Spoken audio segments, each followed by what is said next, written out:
So good morning. I'm Alex Guerrero with ATF, and this is Mike Amato, Houston Bomb Squad. ATF and Houston Bomb Squad has a explosive task force, and we work closely together. Whenever the Houston Bomb Squad goes out on calls on devices and whatnot, they usually call ATF, and we help them in their investigations. So we're very appreciative of the support and the assistance that we get from our local partners, the Houston Police Department. So this morning we're going to talk about a little bit about consumer fireworks, talk a little bit about safety. So consumer fireworks are basically the fireworks usually sold at stands and at warehouses near 4th of July and usually the Christmas holiday. So today we're here to talk about safety as we celebrate our nation's independence. But what we need to know about consumer fireworks is that according to reports last year, there was over 11,000 reported injuries dealing with consumer fireworks. Most of those injuries were burns to the hands or to the face, but there was also more serious injuries such as impacts to the face, impacts to the head, impacts to the body caused by consumer fireworks. So it's very important that we talk about consumer fireworks safety as we go into this holiday of celebrating our nation's independence. Consumer fireworks consist of all different types of devices. Most of your firecrackers look something like this, and they can contain up to 50 milligrams of explosive flash powder that causes an audible effect.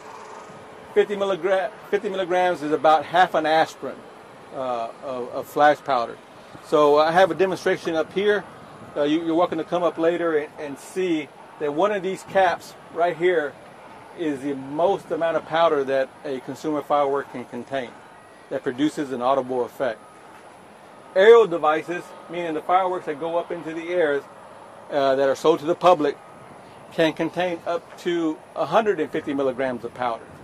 So these three little containers right here equate to about 150 milligrams of explosive powder. ATF does not regulate the manufacture, importation, distribution, or storage of completed fireworks. However, any person that makes their own fireworks and then introduces that product into commerce is then required to be licensed by ATF. The most important thing to remember during your celebration is safety.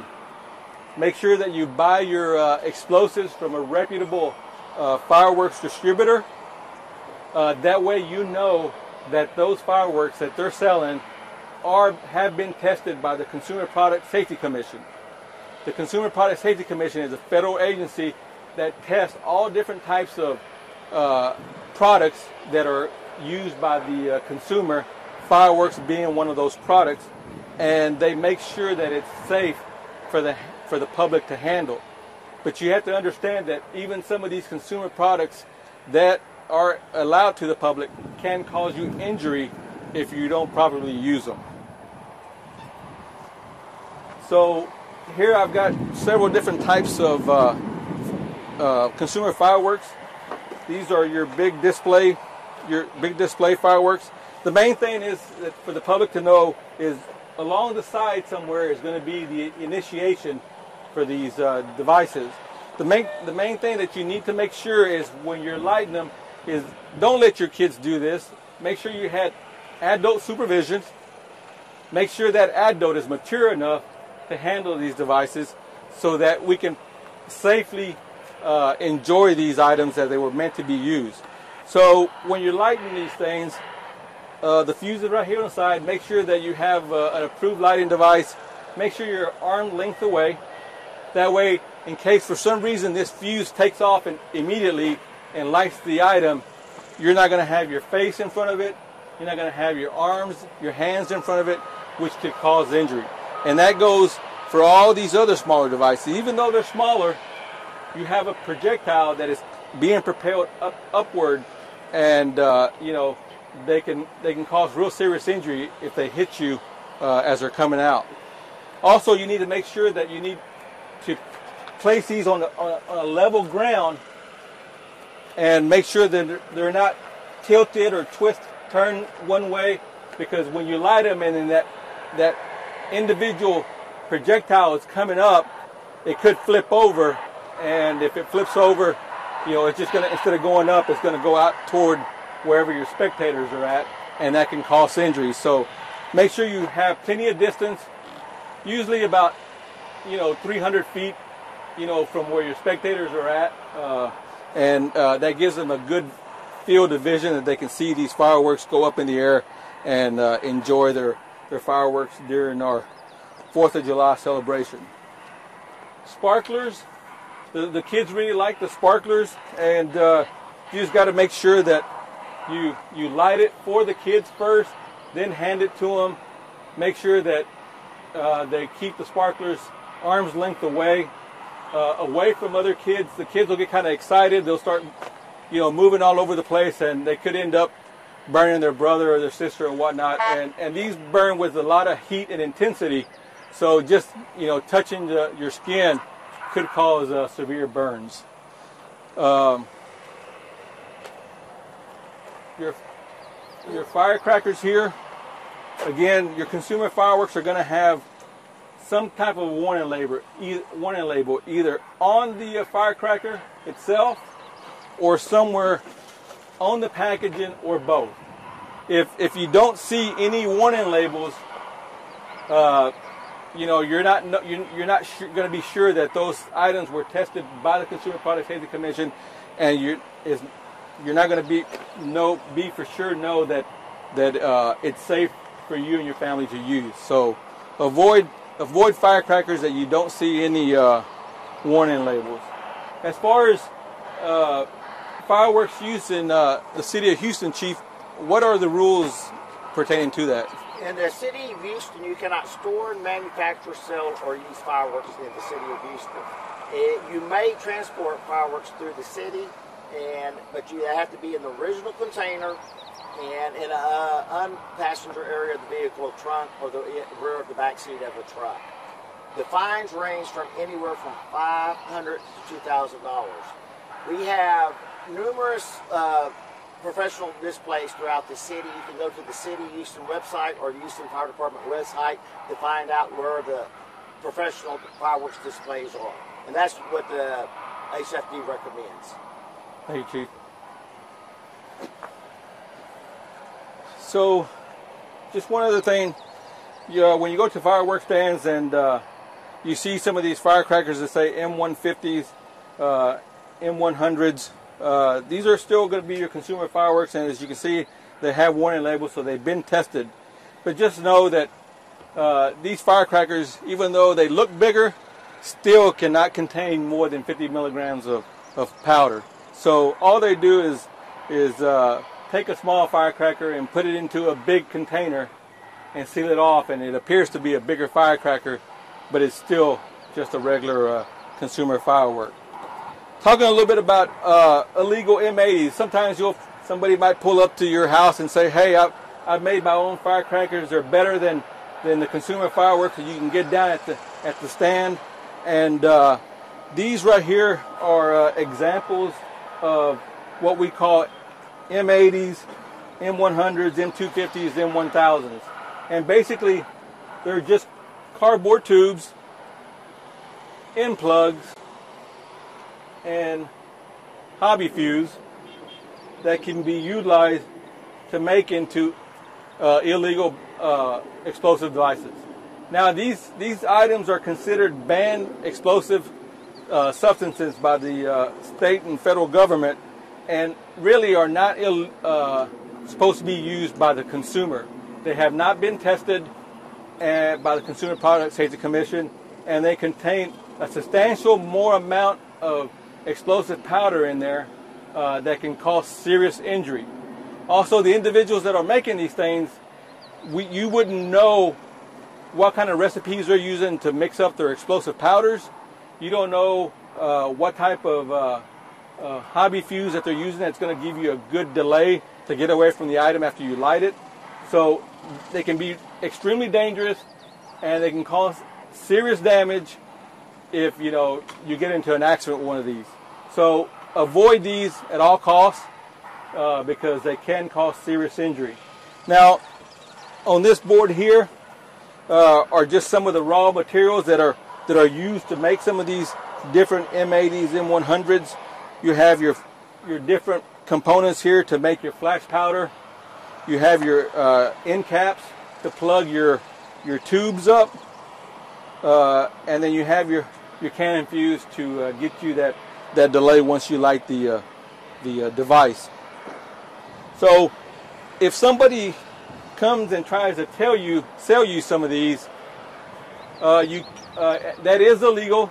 They must have a license and be licensed by ATF in order to engage in the commerce of selling these to the public. So they would need licenses, and ATF does investigate those types of incidents. So if you see somebody that's doing that, you can contact the 1-800 number is 1-888-ATF-BOMB. That's 1-888-ATF-BOMB. And we do investigate those type of instances where individuals are selling illegal devices to the public. And these devices that we have up here were our actual devices that were seized in an illegal manufacturing operation. The hazardous thing about these is you don't know the housekeeping of the individual that's making these. There could be dusting of powder on these devices, and they could be sensitive. So you, by handling them, if you drop one on the ground, just dropping it on the ground could cause it to explode and cause injury to somebody near the explosion. So again, if you know of anybody that's making these illegally, do contact local law enforcement and or the ATF. One other thing about consumer fireworks is these Roman candles. The safety about Roman candles is that normally the fuse, when you light the fuse and it burns down, the fireball comes out the front. Well, there has been instances where these were manufactured wrong, and the fireball comes out at the bottom.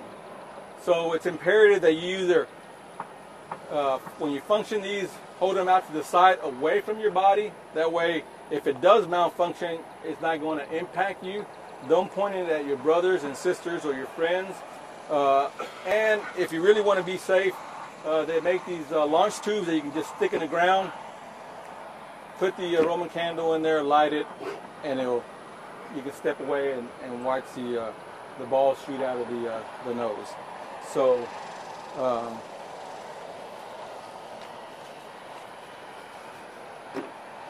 what we're going to do right quick, I've already showed you the M80 boards there and the exemplars of how to make an M80, what they use to make an M80. So what we're going to do, Mike is going to set off a consumer firework for you. Where's the other one? Okay.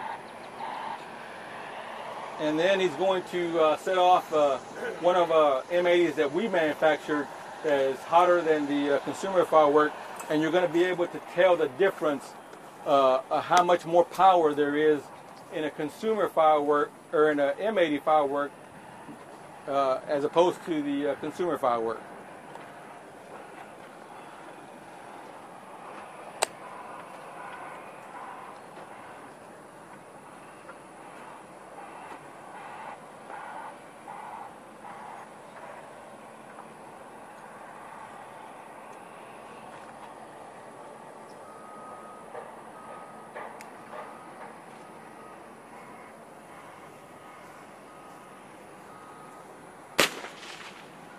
So that was your just your standard consumer firecracker. And now Mike is fixing to light up the our improvised M80. You notice while it was sitting here on the table, it has a longer fuse on it. Go ahead, Mike. And it gives Mike a little bit more time to walk away before it actually functions.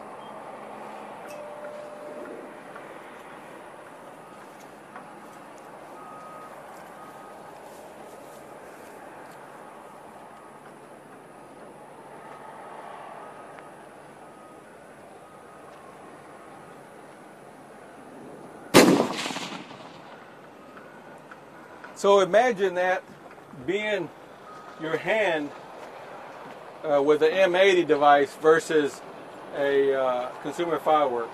So as you can see, the consumer firework was considerably less power.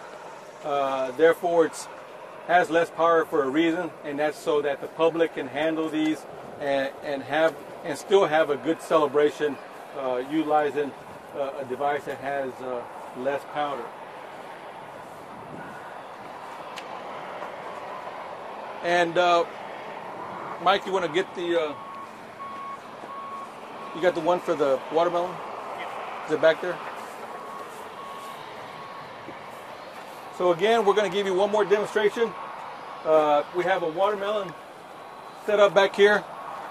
We built another M80 device, about the same size as the one that we just shot, and Mike's going to put it into the watermelon and kind of give you an idea of the explosive power that these illegal devices have.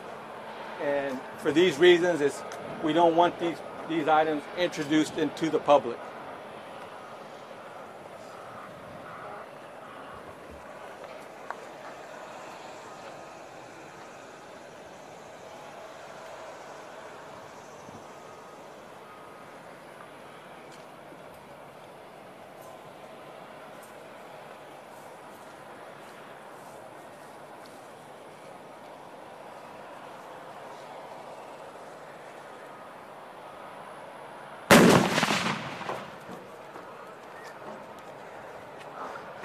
A little bit of watermelon there.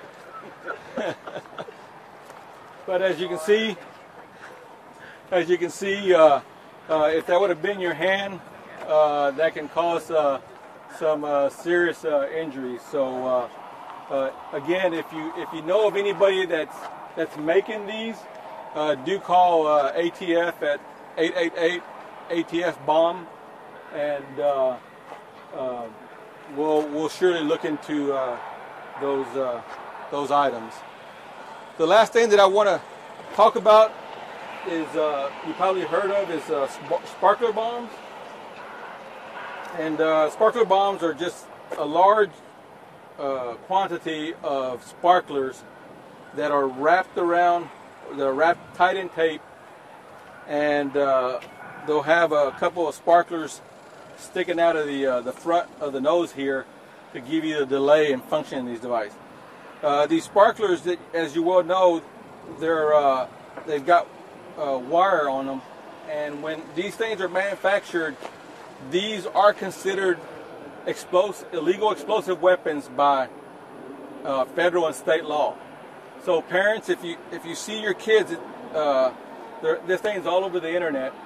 If you see your kids making something like this, do know that they can cause serious injury or death to anybody that's near an explosion of these going off.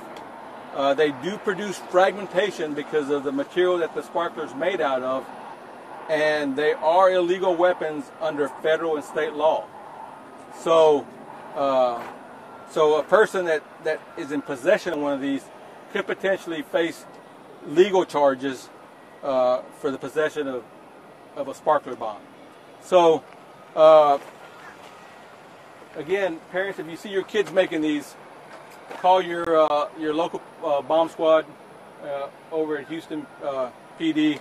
They'll come out and take them off your hands, and that way nobody ends up getting seriously injured.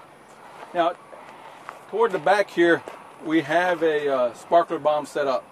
Okay, you'll see back there at the cone. See how far that is compared to our little watermelon shot. We have a sparkler bomb set up. Now, sparkler bombs are really sometimes they're inconsistent. They don't always work like they were supposed to. When you're wrapping them and building them, you know, the little composition on the wire falls off, and you know, you end up, instead of a delay fuse this long, you end up with a little piece of composition sticking out of the nose, and that's where people get in trouble. Is they go up there and light it, and they don't have enough time to get away, and they end up getting injured. So they're not very reliable sometimes, but when they do work, they work good. So That's why we set up back of the range. That way we don't get hit with no fragmentation. And if it doesn't go off, then I have another shot set up for you. But we're going to see if we can get this sparkler bomb to go. The orange cone is where you want to direct your attention. Yep. Way out there. It's on top of the cone? Just right there in front of the cone. All right, Davey. 3, 2, 1. All right, that's our delay fuse burning there.